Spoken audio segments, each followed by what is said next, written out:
talking about this intelligence leak that allegedly came from one of the U.S. intelligence agencies about what's going on with this Israeli preparation for an attack into Iran. First of all, I'm just curious if what your understanding was, who might have been behind this, and why would this one document have been leaked? Well, I know that everybody's asking that question, and I'm not really sure that I have a good answer for you. The only thing I would say is that, just as was the case with the last few leaks, there are growing numbers of people in uniform inside the military, and some who are civilians simply employed by the Department of Defense, who do not share Jennifer Griffin's enthusiasm for wars against everyone that Jennifer Griffin and her friends dislike. And I think that's part of the problem. You've got people that have said, wait a minute, we don't want to be drawn into this terrible war in the Middle East that we don't need to fight. And I suspect that some of that goes on. Yeah, I don't think it had anything to do with anybody who's Iranian. That's the ultimate red herring here. Right, Iran tried to kill the president. Nonsense, Yeah. That's all crap. But I think some of that may be behind this. We don't know. And I don't think we're ever going to get the truth out of the government. I told an audience last night while I was in Parkersburg, West Virginia, great people. I said to them, when I was speaking for Our Country, Our Choice, I said there's a phrase in the Old Testament, fear of the Lord is the beginning of wisdom.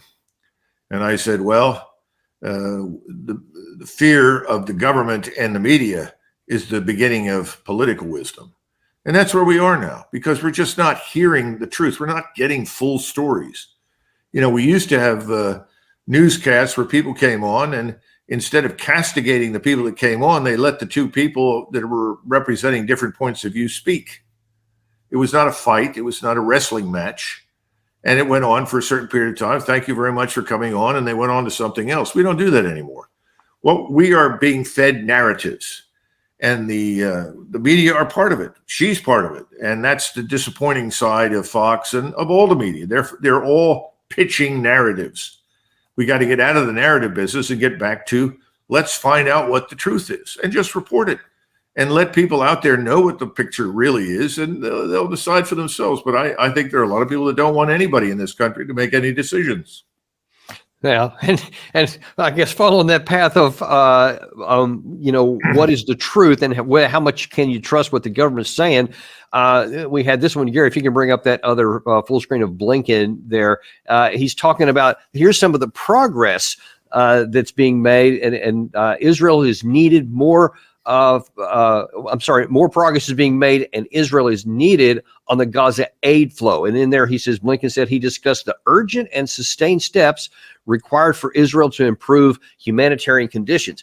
But Doug, look, when you just look with your own eyes of what's going on in the Gaza Strip, and you listen to the statements that the Israeli leaders across the board keep making, I don't see any universe where you could call that progress for the help of the Gaza people.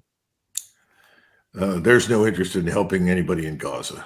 Let's be frank. That's non-existent in Washington. There may be a few people out there like Justin Amash, former congressman. I don't know if he's still in the House or not, but he lost some relatives. There are a few people out there that care about the Arab Christians, but not many.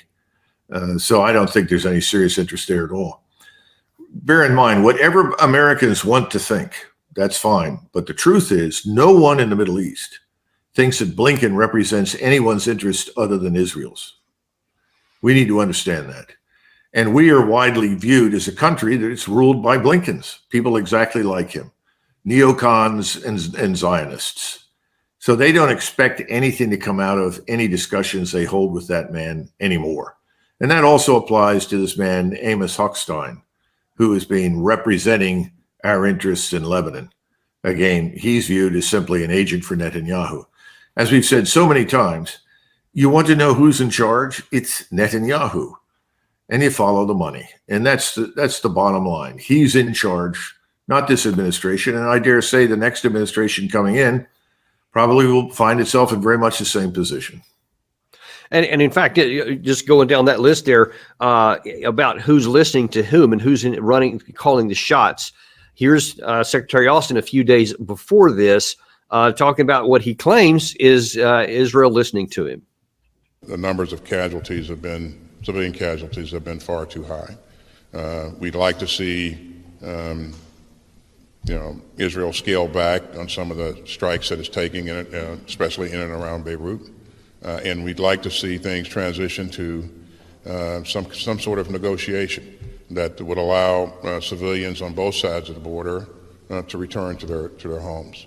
That's the point that I'll continue to make with Minister Gallant. And I think, yes, he does take on my input. Does he, though? Does Gallant take in his input? Does anyone in Israel take input from any American, from the president on down? No, I dare say that they're following Mr. Netanyahu, and so is everybody else.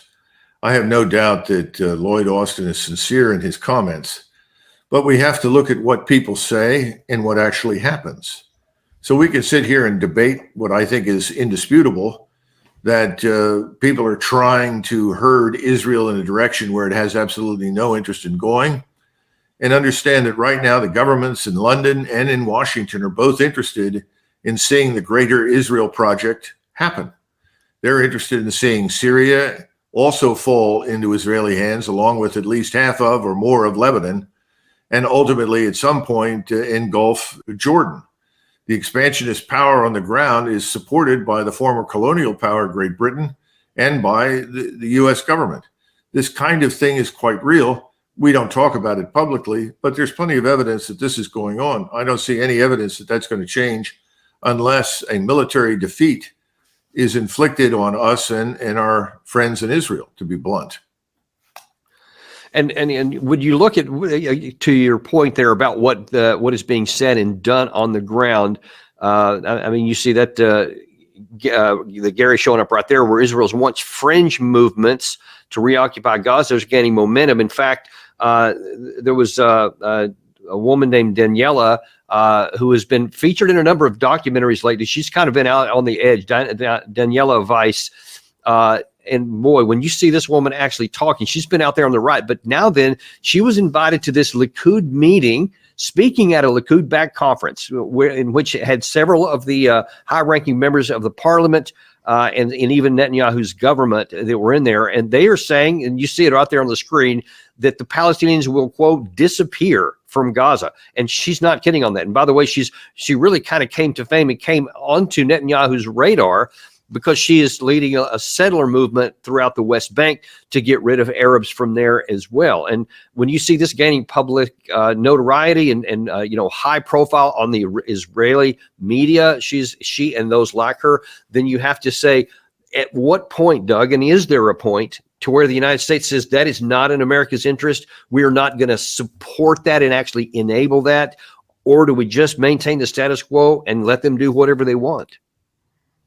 We have members from Our Country, Our Choice who are down in North Carolina and Tennessee, and they're very frustrated. And I have several friends that have gone down there to help them.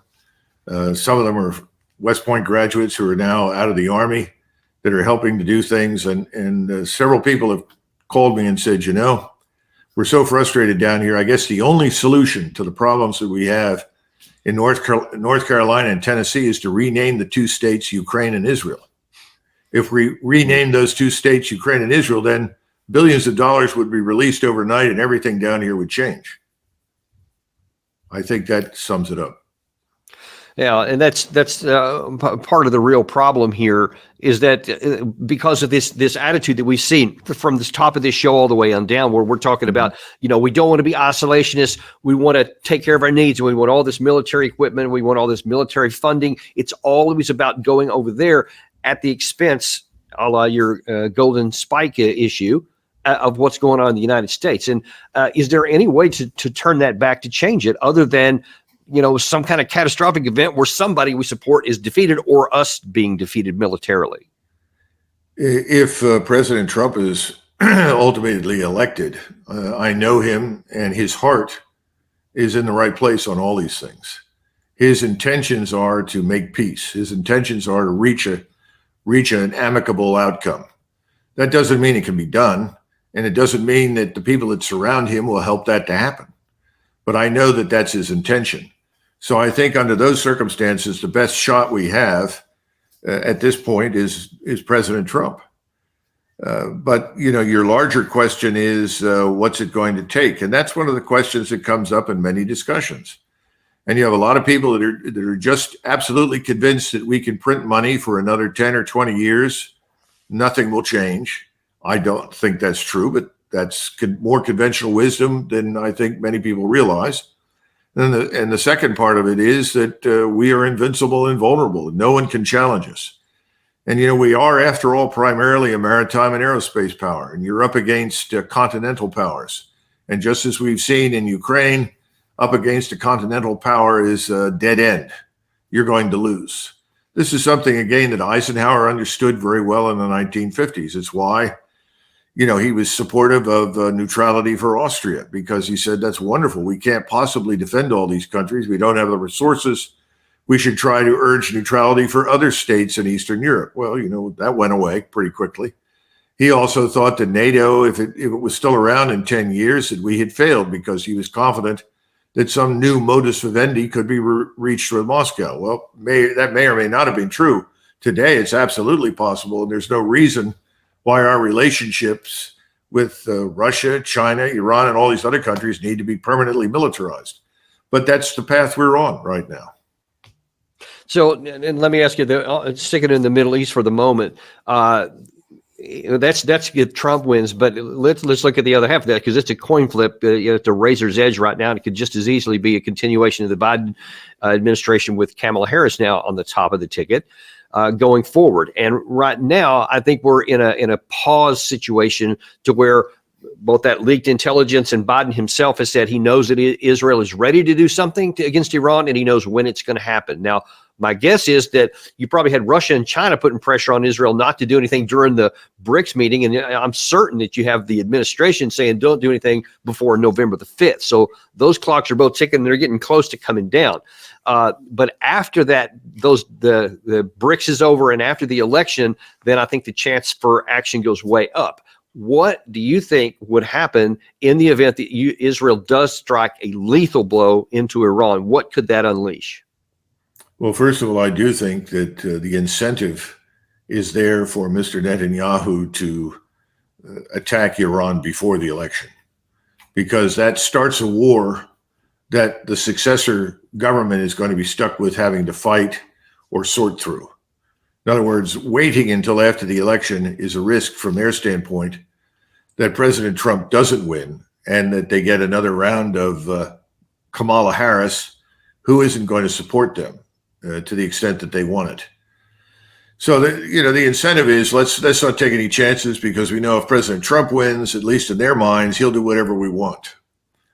So I think you have a very high chance of seeing it happen before 5 November. Whenever it happens, I think we can bet on certain things. I don't think the initial attack, unless the Iranians decide to include nuclear weapons, and I certainly hope they don't, because that would have ominous consequences for them and us and everybody. That would really release the genie from the bottle. But assuming that they hit Iran with everything they can otherwise, I think the Iranians will respond with devastating attacks. And 2 more batteries of THAAD and 2 more radars like the THAAD radar, brilliant radar as it is, it's not going to change much. And we just, any air and missile defense system, I don't care who it is or how good it is, can be overwhelmed with enough missiles, projectiles, and so forth. So I think then you have a standoff, and we have to ask ourselves, Israel is in ruins, being terrible damage done to Iran. Will we and the Russians come to some sort of arrangement before this thing goes any further? At the moment, I don't see that happening, in which case I think Iran will unleash everything it has, and they will have the full support of the Russians, to include Russian military advice, equipment, and support. And I think the Europeans will be frightened to death of the prospect of that spreading to them. And I think Europeans may well stand up and take the bull by the horns and say, enough in Ukraine. We don't want to be dragged into this. We'll see. The Chinese, of course, have already made it very clear that they will back Iran and Russia to the hilt. They're very worried about their access to the Persian Gulf and what comes out of it. There are other things too that have to be factored in, but I don't see anything good happening at that point. And again, now if President Trump is elected, this is already ongoing. He gets in there, he reviews the situation, he may decide, this is enough. It can't go any further. We can't have it anymore. I don't know. I know his heart's in the right place, as I've said before. This is a man, at least from the standpoint of what's good for the United States, knows that war is not a good thing for us. Thank God he understands that. And you see from that headline that Gary showed right now, it's just 3 hours ago that Gilad is saying that, the world is about to see the power of the Israeli Air Force, and they'll see all their training, et cetera, very boisterous things. I can't imagine that being an empty threat. So you may well be right that this something happens even before the November election. And gracious, I mean, there's so many different variants of what could happen after that. I can't think of a single one that would be good. So I guess we're going to have to watch that and just keep on monitoring this for everybody. Well, we haven't talked at all, and I don't think this is the time or the place to do it. Others, I hope, will pick up this theme. What happens to the finance markets? What happens to our economic position, which is not strong? This is the other myth. Somebody said, well, we're the healthiest horse in the glue factory. Wow. Well, that's your definition of strength. An interesting way to put it. That's pretty terrible, isn't it? So, yeah, it is. And I'm just thinking, Doug, as you're saying that, I'm just thinking, okay, if the BRICS summit, I think, is about halfway done, so it's got another, I think, day and a half or something like that. So it's done. And if the BRICS unit can stay outside of the conflict, and then we get sucked into something here with Israel and Iran, and then a conflagration in the Middle East, then we're going to burn ourselves down while they're going to be sitting out of it. And economically, that can only increase their strength and their position. Well, I think you can argue right now that the Chinese have benefited enormously from staying out of conflicts. And so their preeminent goal is avoid war with anybody. And they've done it. Makes good sense. And, that was Eisenhower's real message. He did what he had to at the end of the Cold War because we were dealing with a Soviet threat, which was real, and he knew that. Mm-hmm. But his emphasis was always on avoiding conflict and finding ways around it. I think we need to get back to that and get back to that quickly. Quickly, we do.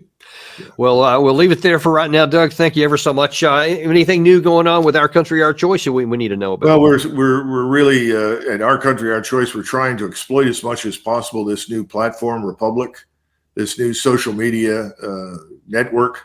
It's picking up steam. A lot of people are discovering the potential.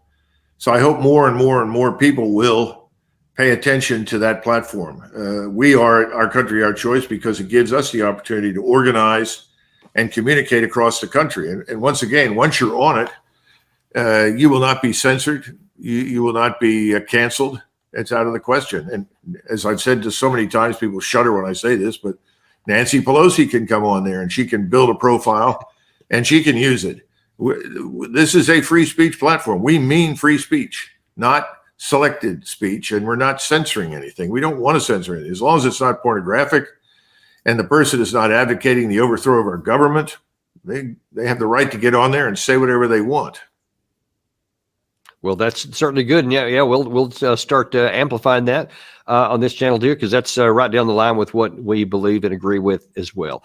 Thank you very much for coming on today, Doug. We really appreciate it. Thank you, Dan. And we appreciate you guys too. Again, be sure and like and subscribe if you haven't. And also make sure you're aware that we're going to have Matthew Ho, another one of our faves on this show at 3 p.m. this afternoon, talking about some of the latest things that are going specifically in the Israeli situation there. And some of these headlines that Gary was showing, it's been happening even as we're on the air. We'll unpack a lot of what may be coming for the Iran-Israel war. Come talk to you soon. See you at 3 o'clock today.